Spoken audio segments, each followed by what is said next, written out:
Sweet, it seems like we're almost just about to jump out, and we are now into Champion Select. See here, Kaios is the captain for his team. See what he does ban out, but really hard to ban. Once again, as I said, both teams, if you look at their OCE.op.gg, not playing a lot of normal leagues, so does pick up the Katarina for that Ethan Gatch. You can see the Vayne ban over. Looks like he's trying to ban out Tuppy. See if he does try to pocket ban the Kate and Kai'Sa for the Tuppy, but the J4 ban does come out as well. Champion Select. As we see here, a Varus van. So Varus was actually a 55% win rate for Tuppy in ranked solo queue this season. Gold. Really strong pick, especially in this meta as well. It's got the slows, got the easy R's, and we saw how the power of the compositions that rely on their picks to get those things, and then the tanks just running in to make sure the ADC doesn't pick up anything as well. Yeah, but in the same sense, that it opens up all the other people on the rest of the teams, so it makes it quite easy for the other team for Triumph over there to have more flexibility with their picks. So we've got a jungle ban coming in actually there, so we've got basically 3 junglers banned, 2 AD carries, and 1 mid laner. So it'll be interesting to see what they use their blue first pick for, if they want to pick up a strong jungle, or I think that'll be the support pick. It is the tried and true Nautilus. Nautilus, of course, the champion that we'll all given for free as a result of the server up, and the statue being dropped down in Great Barrier Reef. Hopefully that hasn't decayed and caused any damage. Yeah, well, I mean, I was playing since back in the day when Nautilus was a jungle main character, not a support main character. He went to support because his jungle got nerfed, really. As you see, the Shen and the Volibear coming out, a very tanky duo. We can definitely see here Tyler2 learning from the last game, learning that you just pick tanks and you just run it down mid and then they can't do anything, as we see Spelljinxer with the Irie pick. So it'll be very interesting to see, and the Warwick pick, so we're very much fighting tanks v tanks, and Ahri can navigate these team fights against these tanks quite well with her 3 dashes and whatnot. We can see here the forever scaling Kassadin being picked by Ethan Gatch 105 into the mid lane.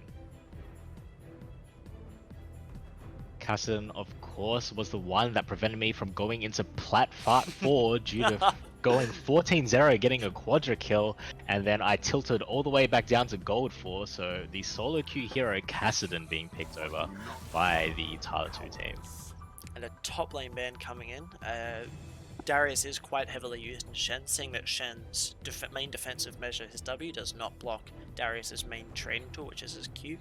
So it's quite a handy pickup, and also when a Darius gets ahead and there's a more tanky team, he'll just shred through everything. You really need super hard CC plus like a Vayne to shut down a really ahead Darius. I'm really excited to see what the bot lane is going to be for both of these teams. Both teams leaving this up to last. Except for Tuppy, the gold 4, is probably the strongest person on this Triumph lineup, with the Kaisers still left behind, the Kate still up for picks as well, and the MF with a 3.21 average KDA too. So some strong ADCs still left in the mix for Tyler2. Yeah, and it will be quite interesting to see if red side will open with an AD carry and then pick a support to counter it, if they want to open with a support and leave the AD carry until more of a counter pick. So it'll be quite interesting to see how that all works. And Ivan ban, surprisingly. The troll. I believe that was a support ban in quotation marks. So I believe it was we've run out of bans and we're not sure what to do, so have Ivan, or you can have your main misfortune and good luck. That's it, as Tuppy does have the counter pick into this misfortune with the 55% win rate on this current live patch, but Tuppy would have dealt with a lot of this in gold elo. We can see what he picks up with. Does get the Kai'Sa. Kai'Sa was recently buffed. What were the changes, Daedric? Do you remember? The changes were, so her W scales a little bit less, but when you upgrade it, when you hit it, it does a little bit more, and it reduces the cooldown by quite a bit. So instead of it being 50, it was 70, and it does less base but scales more, I think is the way they changed it. So it's very much based around, instead of just hitting a 2-item power spike and trying to rush off that, it goes to a 3-item power spike. As we see here, Sasuke hovering the Teemo, but does pick up that Kel for that team fight potential and the slows. And very much protecting around the Kai'Sa as well. See a Braum being hovered by the support pick, protecting his ADC Misfortune. Really strong against this team comp, actually, with the It will Irie be. as well. It sure will be. So it'll be very interesting to see how these different lanes play out. Kai'Sa, Nautilus, and Misfortune Braum are going to be very, very scrappy. There's going to be a whole lot of hard trading. There's going to be, like, Braum, if Braum can get auto attacks and Qs onto Kai'Sa, and Nautilus can't chase down Misfortune easily, Kai'Sa will just evaporate in the early game, because normally Nautilus will take Aftershock over Guardian, whereas Braum will normally take Guardian. So normally Braum has a lot more protection, but Nautilus has more of that CC, and if he gets on top of Misfortune, unless if Braum can jump in the way, there's not a whole lot that she can do. That's it. As we're slowly loading into this game, we'll see how this one played out. But as we saw last game, are in the lead in the early game, getting that cut with the Tristana, 300 gold difference as well. It doesn't really matter if your team cannot play around that mid game. Those objectives were just taking one after the other. So Yep. we'll see how these teams both play that out. And so as we wait for our 3-minute spectator delay to make sure that no one is ghosting each other, I also want to chat about top lane. So Kayle is obviously very weak early, is melee until level 6, finds it very hard to confirm CS. And while Shen probably won't be able to handle her too easily post 6, the main things to note is that Shen can punish her very, very easily early, seeing that she has to go into melee range. If Shen's level 3 or level 2, he can use his E to close down the gap and really take a good trade with her. And then the other thing is, when Shen's using his ultimate, Kayle doesn't have any hard CC to stop him. She can't be a Maokai and flash W him and stop him from teleporting. There is no way that Kayle can stop him other than do a bit of damage to him. So that's it. And as we go into this, I'm really worried about this Kassadin. This Kassadin does scale, and once he gets tanky enough, there's nothing really that they can do. Kai'Sa not really pumping out the damage that she used to. No. The main problem that Kassadin will face will most likely be that Warwick and Nautilus. The main bane of Kassadin will be that CC. So if he can dodge that CC, if he can get his Volley Bear and his Shen to run in first and soak up all that, especially if Kai'Sa gets a Braum passive stack onto her, she will evaporate. She will not be able to have any counterplay. In my opinion, while you've got Triumph as a higher seeded team, I personally do think that Tyler2 won the draft. That's it, and they do have that global presence from the Shen, with his R being able to protect the Misfortune, the Braum to protect him as well, the Scaling Kassadin, the Volley Bear simply running against the Kai'Sa. She can kill her Instinct away, but I'm not sure if she can continue to run away with the Kassadin simply pressing R and having enough mana with the Archangel staff as an easy early buy. Yeah.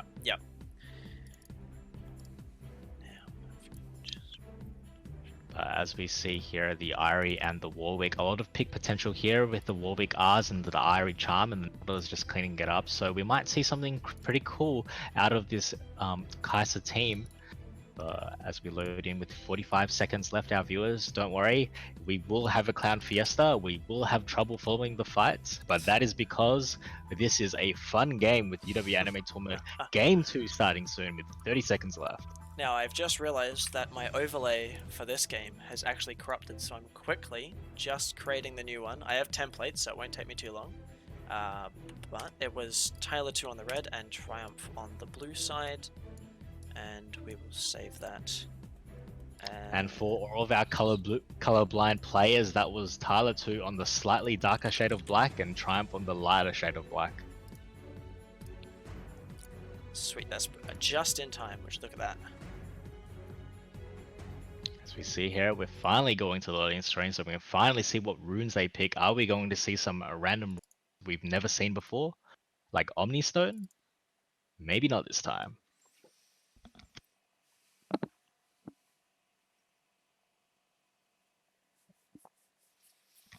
Sweet, now we're just loading in. I'm just checking that the...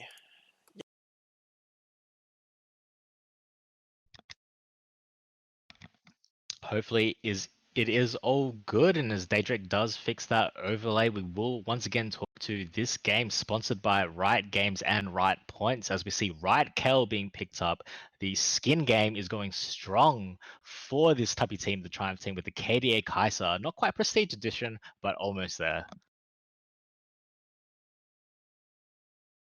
as we do see press the attack picked up by both AD carries, neither of the ADCs wanting to deal with any of the tanks for the enemy team, with the Warwick as well picking up press the attack. But the Pulsefire Shen, with the grasp of the Undying, should be able to just stay in lane with nothing doing from the Kayle. It's very interesting that Kayle actually took press the attack. Normally Kales, when they're in heavily bullying lanes, will actually take fleet footwork for the sustain. So basically it's her saying that she's very confident with how the lane will pan out and how they'll go. So now we're just in the grey screen here. I'm just going to take the time to rearrange everyone. And so I'm going to pause at 5 seconds. Roger that. I'm at 6 seconds. So I'll get 6. Cool. Okay. 3, 2, 1, and go. Done. And 7, 8. 9, 10. I think I'm just going to pause and start. And I think I'm around the same as you now. And Cool. Ari starting out the game by misspelling good luck, have fun. I like it.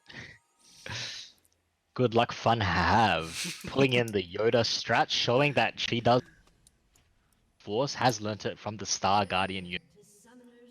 As we see, Warwick is looking through. No invades going on, but Volibear is starting to push into the enemy blue lane jungle, but just simply places a ward, nothing doing there.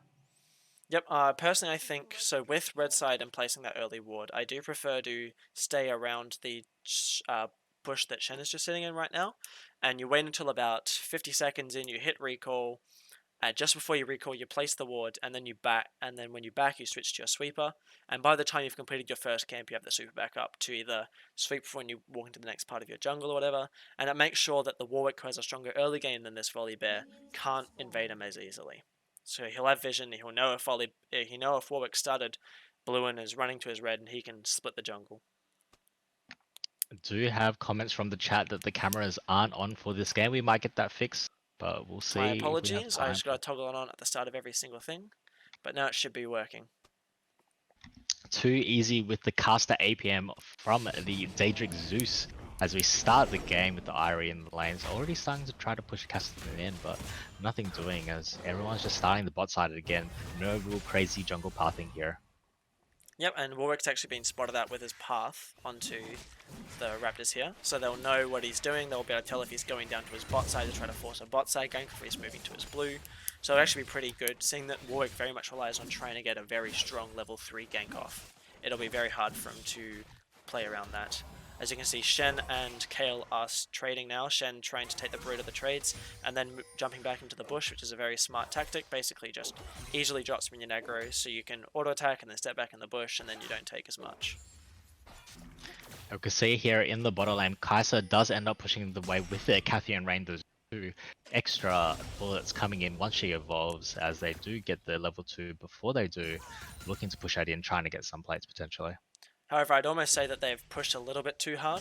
I feel like Kai'Sa could have probably tried to stack up the wave and then have a minion advantage just outside the enemy bot tower, just so they could basically walk forward and pressure the level disparity a lot more easier, instead of crashing into the tower and then it neutralizing a little bit further out. As Volibear may be looking for something here. Now if he backed in bot sweeper, you better tell that he was on a ward here, but I think blue side bot lane is kind of making obvious that they do have vision. That's it, as he can't do anything with that gank, so simply decides to back with the Warwick on 50% HP, clearing the Frog, but nothing doing, as basically everyone's farming, quite content with farming as I fix my scoreboard overlay, but... I just toggled the Fog of War. I think Volibear backed only just out of vision, so I think they may not know that he's left, so it may depend on what the blue bot lane wants to do here. As we can see, actually Kayle has pushed in Shen. I think Shen may have taken too many early trades or whatnot, but he'll still survive in lane. He can very obviously use his TP, seeing that at level 6 he has his own ally TP. So it won't be too bad from him to drop lane state a little bit, but if he can continue to claw back and try to use his jungler with him, especially when the Kayle's in such a vulnerable spot and hasn't warded properly defensively, as bot lane might That's be it, but he does heal with the Grasp of the Undying, so he is back bot lane.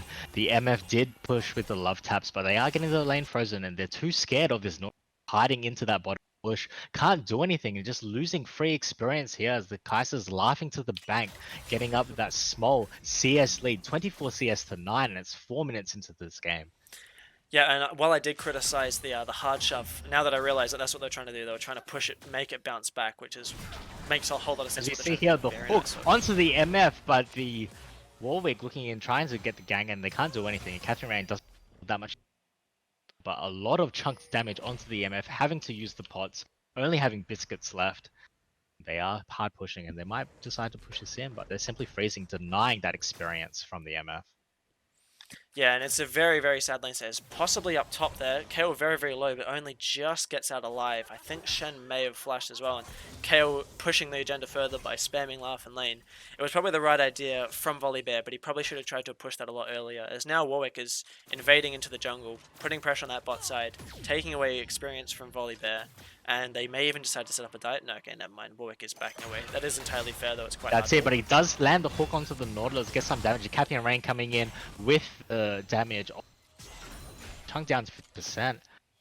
The Shen deciding to leave after pushing that into the Kel. Kel is okay on his turret. Does have that heal, of course, as the Nautilus and the Kaiser pushing in. Getting the Catherine Rain. Does get the hook onto the Braum. Can they get this? Hits the Void Seeker. But can't actually get the kill. Does force out the heal out of Misfortune though, even though it's not the longest cooldown. It certainly is a cooldown that makes it quite hard for Misfortune to pressure things. A very nice ward onto Dragon there by a Kassadin. It's very smart from him, seeing that Warwicks can do Dragon quite early. Definitely a lot of prio being taken over by this blue side team to the bot lane, which may pay dividends as they start to go Dragon, but this DS differential from both sides, reminded that there are no kills currently, is almost a 500 gold difference. Yeah, and I'm actually not too sure which team benefits the most from this more no-kill farm out, because unfortunately Misfortune is getting a lot of farm denied from her, but I mean, Kassadin's always more than happy just to take this. Volibear getting a little bit of time to farm. He can pressure Vision as he's doing right now. He can slowly build up tankiness. But then, of course, Kale and Kaiser getting farm is also quite dangerous. Volibear is designed to clear out some of that vision around the bot side. Just saying hello, just try to go. Now, As he does look for something into the mid lane, does Q in onto the Irie. Kassadin immediately goes in with the R and the E, as Irie just gets out with the W. Easy kills on true damage there. Doesn't even need to use Charm there or Flash. now apologies about use Flash, sorry. Apologies about the. I've seen chat that it's buffering a bit. I've tried to extend the session with my with UniConnect. I'm currently at Uni Hall using UniConnect. So normally UniConnect's pretty good, but sometimes it just jumps off. So just give it a little bit. It should stabilize soon. Definitely a problem with the COVID-19. Everyone is working from home in quotation marks, but we all know they're actually playing League of Legends and what Classic. Yep. Streaming sites definitely are using quite a bit of the already poor Australian bandwidth, so sometimes this will happen. If it does improve sometime soon, please let me know, and if it stays really, really bad, I can't do much about it, but please do keep updating me. We'll let you guys know that we will also have VODs uploaded at a later date, so if you miss any of these action issues, just stay tuned and we will post links to the VODs at a later date. As we see here, the Volibear is killing the vision around the dragon, respecting the fact that Warwick can actually solo this at level 4 with quite ease. Yeah. Warwick just giving that flower love tap, getting the vision, knowing Volibear backed. It's very much a dance of both junglers being able to force these sort of things to aggressively play around it. Both lanes are very volatile around top and, mid and bot. So it's quite hard for them to go out on a limb and just try to do the dragon. So now it's in a dance of who will commit to it first, and almost a sense of whoever commits to it first kind of loses. And we are seeing that farm by this Kaiser in the bot lane, 60 CS to 37, again extending that lead, as every other lane is relatively first by the Kassadin. And just vision coming down towards that dragon, the Volibear placing that control ward down. Warg easily clearing that. A little bit of a love tap here. Out in the bot lane, Misfortune just letting Kaiser know, hey, I can actually deal a bit of damage. But then he held right back up with the... I'm actually not sure what the new support items are called. I keep on forgetting their names. I'm very used to the old ones. With the Relic Shield. Oh, I see. What's the new ones? The Steel Shoulder Guards. That's the other ones. The ones that Braum have. Hashtag RIP for the old school Heart of Gold and Philosopher's Stone. Never forget the And the passive gold. Feral Flare meta. Goodness. Those are the days. Yeah, those were the days where I almost wanted to neck myself because Master Yi would just kill me over and over. As the blue side does go for the easy dragon pickup, Kai'Sa does shred these with her full stacks of her passive, and Volibear can't do anything, but trying to go for still with the Castellan. As we see the Fears in and they get the easy pickup onto him, but the Dragon secured by the wall because we have a flash over the wall by the Shen. Can they get any more other pickups? But Irie is there to get the charms in case anything happens, and Kale is just constantly picking up plates into this top lane. And we are looking at a Mountain Soul next, and a Mountain Dragon. So the possibility is either an Infernal Soul or a Cloud Soul. An Infernal Soul would be amazing for both teams, seeing both teams have quite a bit of damage, especially quite heavily concentrated onto 2 characters. But a Cloud Soul would be interesting because I have not seen a Cassidy with Cloud Soul before, and I am terrified of that idea. That he can just get those. Obviously, it has a cooldown. I think it's about 10 seconds in between each Cloud Soul proc, but because he can ult so often, actually, to fight up in top lane, Shen may be able to kill Kale here. However, Shen is flashless, and Kale does still have flash, so he just takes that trade, he tries to deny Kale the farm, and forces her to recall, so she may actually have to use a TP here as well, which will match his TP. Small wins here for the Kale, you know, surviving that kill potential from the Shen and that 94 CS. Pick that up. So we have the Kais, the bot lane, and the top lane for the blue side once again. And the red side there, just the Cassin in the mid lane might become a problem if he gets too far ahead, but for now it's just the top lane and bot lane with carry potentials on the blue side. And as you can tell, until just recently, I just had to scroll through the jungle, sorry, the river, and it just showed that the entirety of the river was just completely dark. It's very obvious why these teams are not pushing forward and playing too aggressively, because they just don't have the vision. However, Warwick seems to possibly be trying something here. Does step over. Warwick Can is about he 2 land seconds the off R. fear? Yes, he does, but blocks most of the damage as the Kale comes through with the CC. Warwick does hit it as well, but not enough damage. That Shen is so tanky, just at level 9 with almost no items there. That Bramble Vest really damaging Warwick, seeing Warwick keeps alive with all the auto attacks and the Qs, and can auto attack very fast when the target gets low, but then it just kind of comes back onto him, and he can't heal as much from it. As we see a little bit of trading in the mid lane. Ari is shoving in Cassidy and trying to keep lane pressure.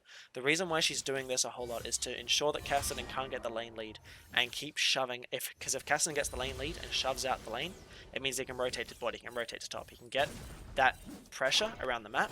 And as you can see here, Warwick has to be very careful what's going on. However, Shen has no R, so they have to be very careful how much they ever commit to this. Let's see if there is a fight breaking out towards the scuttle as Volibear and Cassidy still juggling that aggro. Get them down, but no vision control there. As we have the Ari flash charm onto the Volibear, overextended, does try to Cassidy. We can see here the flash from the Cassidy. The Ari continues to follow with that Cassidy does get away though, and this will be an easy scuttle from the blue side. Yeah, it was unfortunate that neither lane had the farm advantage, neither lane had the lane priority. So basically, the blue side was able to rotate just as quickly as the red side. So unfortunately, while it was probably a decent setup, it ended up not being the best outcome. That's it, and we see here in the bot lane, Kai'Sa chunking them with that Void Seeker. Be interested to find out what that path is. If she does go AP, that W does hit a metric F-ton. But if she went the ability power route, it would kind of stunt the rest of her team because it would allow a lot of magic resist to be piled up on the tanks on red sides on Tyler2's team, which for them would mean you've got Kale does mostly magic, but there's also a lot of true and a lot of physical, but mainly magic. You've got Warwick doing magic damage with his Q, which is his main damage output. You've got Ari doing all magic, and then if Kai'Sa had magic damage on top of it, it would mean that the itemization could really swing against their favor.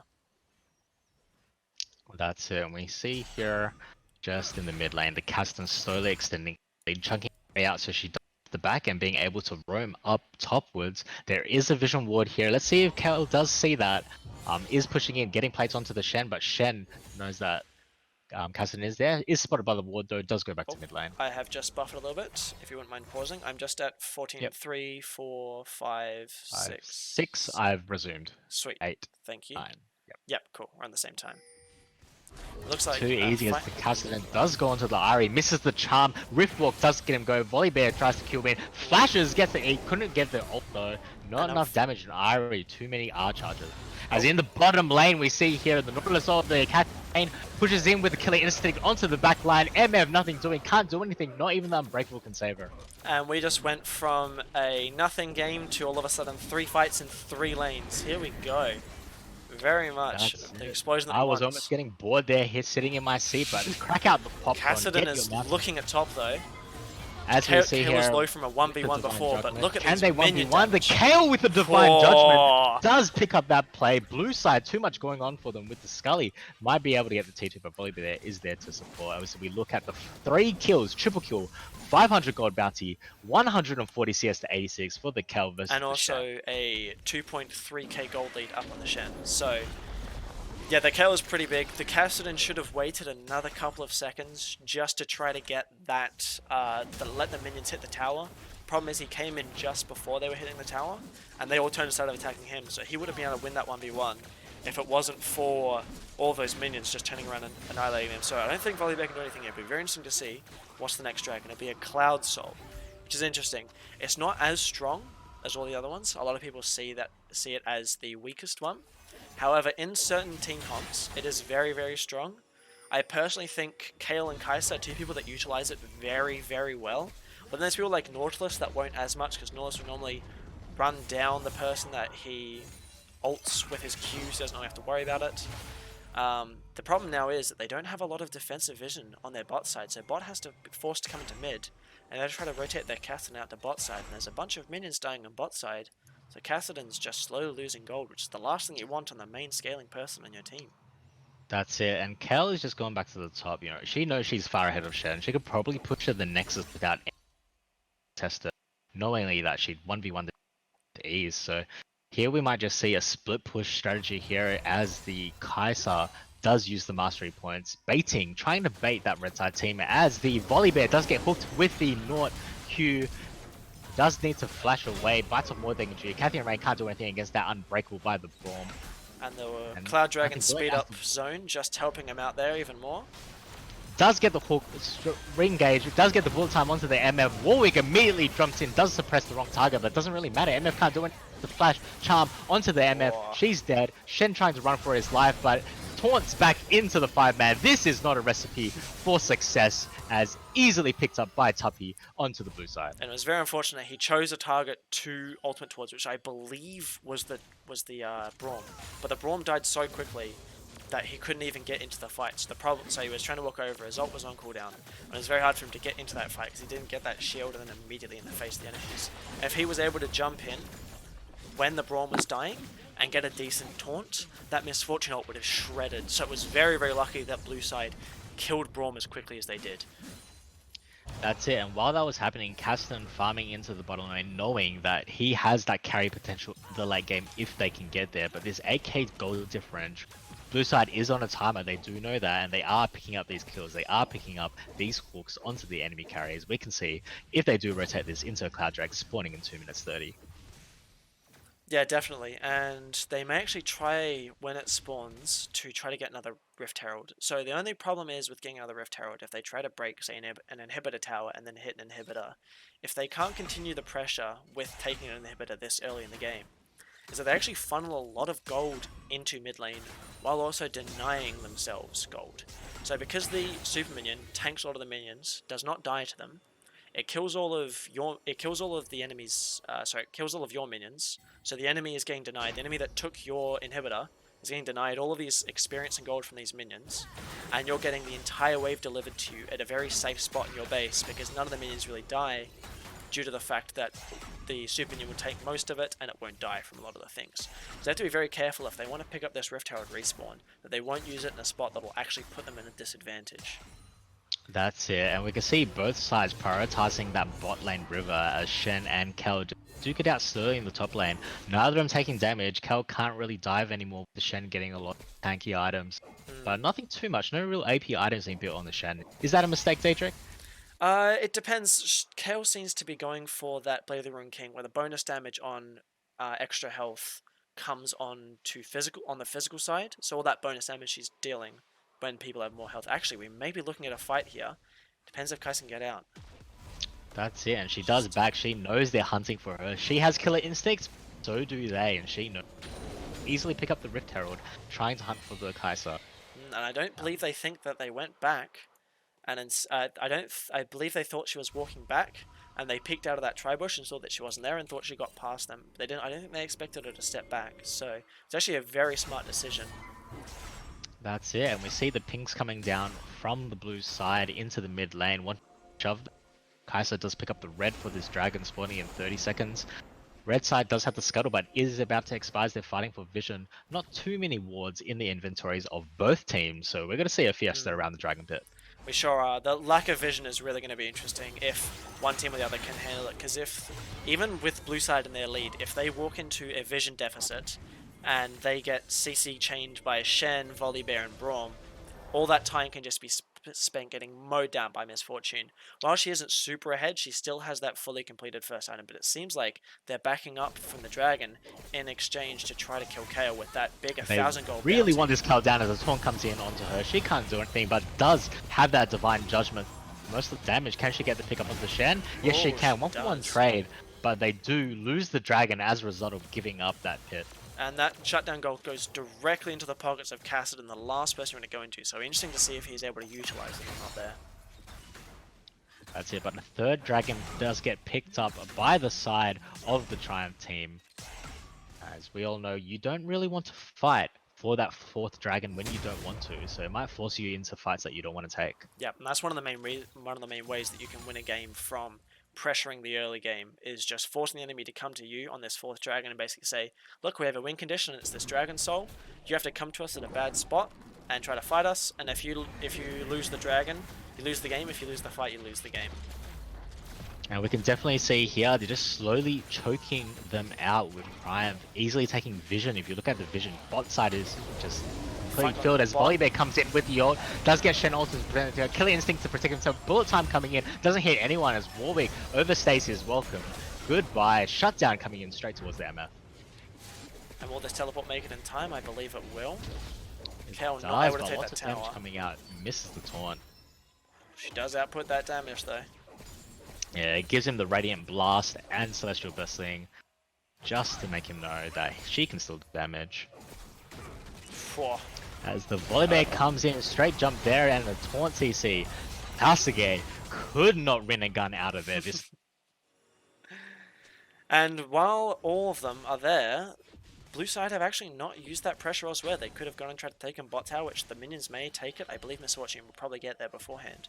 But they didn't actually use that pressure very well. They've just gone and taken a scuttle crab around a dragon that won't spawn for another 3.5 minutes.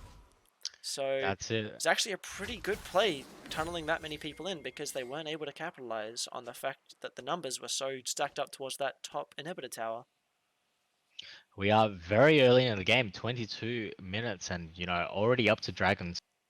So blue side can't really take too much of the objectives, but they are breaking. We see here the and bot turrets for the red side are almost down. Kayle can simply just Q once and they're gone. So she does have that pressure being applied to the red side team as both sides just reset. Let's see what they buy. And it seems if we just have a quick look over at the golds, I haven't actually checked it in a while. Kayle is sitting at around about a 4k gold lead over Shen, which is very, very tough to get back on. And Kai'Sa has a 2-level lead plus about a 2 grand nearly over 80 carry, over the opposition carry. And you see here, Kayle trying to chase down the Volibear, has to use the there. Charm misses, doesn't really matter. Braum comes in just to say, hello, my Glacial Fissure prevents you from killing any of my party members. As nothing really happens, the Kayle really wanted that Volibear though. Yeah, she really, really did, and it was only at the cost of 2 ultimates for the price of 1. It means that they can pressure around Dragon now, seeing that they don't have that Braum ultimate to really CC up, but depends on if they want to just bait, which looks like they're trying to do, or if they just want to try it. They have got the Kai'Sa and the Kayle. They will absolutely melt it. Oh, this Shen is hooked and he's out of there with the Tubby on the killing spree. An easy Baron pickup. Red side can't do anything. Miracle still might come in, but Kai'Sa does start to chunk this a lot. Yep, Kai'Sa and Kayle shred this. Volibear's only just getting out of base. red team's bot lane is kind of looking, but I feel like Misfortune is trying to call that Braum back. Yeah, I just have to leave it. Very easy pickup of the Baron side as we have Cloud Drake spawning in 1 minute. They're looking to reset, buy the items with a little love tap from the Kai'Sa using her Voidseeker just to say, Kassadin, hey, one Voidseeker, that's almost 15% of your HP gone. And it seems like Kai'Sa will actually be going the AP route, seeing that Kayle is going for a more AD focused build, which is quite interesting, as you can see from the, that's a Stinger. So the Stinger, she's obviously not going to be building a Trinity Force, so she's building that into the Nash's Tooth, and she'll be using that Nash's Tooth to empower her Ws and get that new change where she has the 70% reduced cooldown if she hits champions, and Shen actually hitting the Flash Taunt. Oh. Does get onto the Kai'Sa, she can't really do anything with the MF with the back flash on the backside of that. Heal I was believe ready. she just tried to press heal and accidentally fat fingered the flash as well. But all in all, that was the shutdown going onto Misfortune. And Misfortune, she has actually gone for rapid fire cannon second to try to keep distance. She's being very dangerous standing here, especially the health that she's in. Warwick could actually try to kill her. As Warwick immediately comes in with the R and suppresses her into the saying a welcome with no vision control. We see the bush as the Ari comes in, tries to Q the Kassadin with the Shen ult coming in, saving the as he follows him with the taunt, does get the easy taunt, pick up with the Ari as the Kassadin walks away with 100% HP. However, sorry, 100 HP. In top side, Kayle absolutely doing work, taking out the top inhibitor as well. And it's at a stage in the game where shoving minions in is actually fairly good because it means you can then pressure, like how they're doing right now. Her pressure there, even if she does die, she'll probably take someone out, and then they also get Cloud Soul. Kel with the Divine Judgment gets the double kill immediately. Does hey, can she get the goal? No, she too much damage coming out of. But while she that's it. While she moved all that pressure towards her, that is Ocean Soul over. Not Ocean Soul, apologies. If it was Ocean Soul, it would be complete GG. But Cloud Soul over, so it's not. It's seen as probably the weakest of all four of them. However, it does have a pretty good interactions with Kai'Sa, has pretty good interactions with Ahri, because allows her to reposition quite heavily, and then Kayle getting movement speed, especially if she uses it on an ally, and then uses that movement speed to kite the second it comes out of it. It will be very, very, very strong. That's it, and this is certainly one of those games where top side win lane, win game with carry. No one can really 1v1 her, and with the Kai'Sa already having that strong early game lead over, just means that they're all over the map, taking the vision control. We can see the vision, they just have a random red side ward in the top try, but nothing else, as blue side just completely controls that bottom side towards that Elder Drake in 5. And yeah, just toggling my vision with F2 over to the red side, you can just see that there's just such a lack of vision. It's very, very dark. It's very, very hard for them to walk out to their jungle and collect farm. So it's a very scary position to be in. So see here, not much wave clear coming onto the side of the red side as they try to back out the Baron minions, and blue side content with just farming a bit as they look to position themselves towards mid, might try to crack this open. Top lane is auto pushing, and Kayle sent down the bottom lane. No one can 1v1 her. Yeah, and it's very, very smart to push it to a 4-1, just because Kayle alone demands at least 3 people. So if you move those people to kill her at least, but to repel she probably needs 1 to 2. And she can just freely walk up to this lane while they pressure as a 4 in that mid. And if Kassadin comes over here solo, which he may try to, I don't believe you better kill her, and it'll be very dangerous to try to clear out the minions. So there's a 3-level lead over him as well. So she can just freely walk up and just... is looking as the Kassadin does rift walk in. Doesn't really do anything as they're just trying to clear minions, but no fight yet, but they are looking. Yes, yes.